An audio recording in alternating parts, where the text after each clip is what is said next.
Halo semuanya, perkenalkan saya Clara Mutiara Kleista dengan NIM 241141008 dari Prodi Farmasi.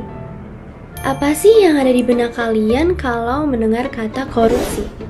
Saudara, dugaan korupsi di Setda Kabupaten Sorong, Kejaksaan Tinggi Papua Barat geledah kantor bupati dan sita sejumlah handphone para kepala bidang. Geledahan ini dilakukan karena dugaan tindak pidana korupsi yang dilakukan oleh pejabat di lingkup Kabupaten Sorong, Papua Barat Daya, hingga mengakibatkan kerugian negara sekitar 18 miliar rupiah. Mantan Direktur Utama Pertamina, Karen Agustiawan, diperiksa Kejaksaan Agung sebagai saksi terkait dugaan korupsi tata kelola minyak mentah Pertamina Patraniaga.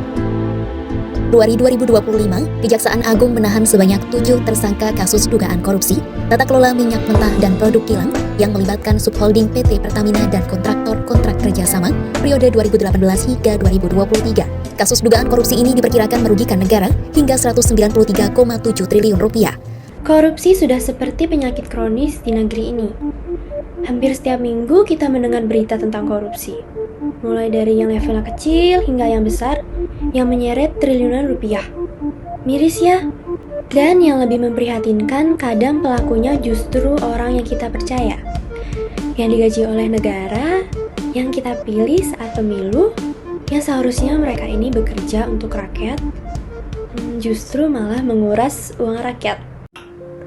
Nah, setelah tadi kita melihat beberapa berita tentang korupsi, sekarang saatnya kita mendengar pernyataan dari tokoh bangsa mengenai masalah ini.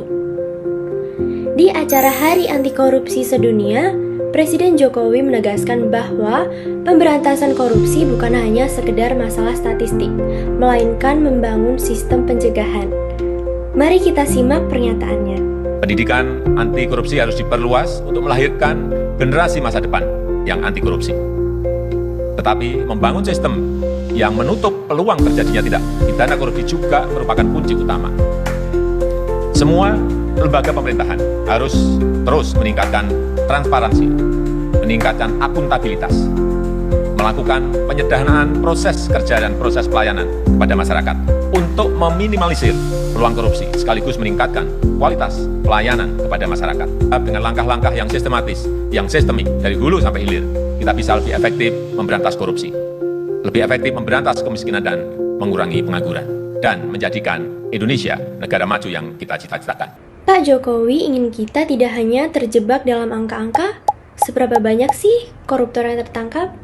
Karena pemberantasan korupsi itu tidak hanya menangkap pelaku setelah kejadian, melainkan seberapa kuat sistem kita dalam mencegah korupsi sejak awal. Tapi bagaimana kalau korupsi itu terjadi di dalam gereja sendiri? Dalam ajaran gereja Katolik, tindakan korupsi tidak hanya sekedar pelanggaran hukum, melainkan juga dosa berat. Kenapa? Karena korupsi merupakan bentuk tindakan ketidakadilan. Kemudian, korupsi mencuri hak orang banyak dan merampas kesejahteraan bersama. Katekismus Gereja Katolik menyebutkan bahwa tindakan seperti suap, penyalahgunaan kekuasaan atau jabatan, dan juga pencurian uang publik merupakan bentuk tindakan ketidakjujuran dan pelanggaran terhadap perintah Allah, yaitu jangan mencuri. Pada kitab suci, salah satunya di Injil Lukas 3 ayat 12-14, Yohanes Pembaptis ingin mengatakan bahwa jangan serakah. Jangan memanfaatkan posisi atau kekuasaan untuk keuntungan pribadi. Dalam homili di Casa Santa Marta, Vatikan 2013, Paus Fransiskus menyampaikan bahwa hidup dalam korupsi itu seperti kuburan yang dicat putih. Terlihat rapi dan bersih di luar, tetapi di dalamnya penuh kebusukan. Paus Fransiskus mengajak kita untuk tidak hanya terlihat baik di permukaan, tetapi juga jujur dan bersih sampai ke dalam hati. Sebagai generasi muda, kita mempunyai peran besar dalam memutus rantai korupsi dan membentuk masa depan yang lebih baik. Dimulai dari hal-hal yang sederhana, seperti jujur saat mengerjakan ujian, tidak menggunakan jalan pintas dalam mengerjakan tugas, dan berani menolak suap. Mari kita jaga integritas tidak hanya di depan orang lain, melainkan juga di hadapan Tuhan. Sekian yang dapat saya sampaikan, terima kasih, Tuhan memberkati.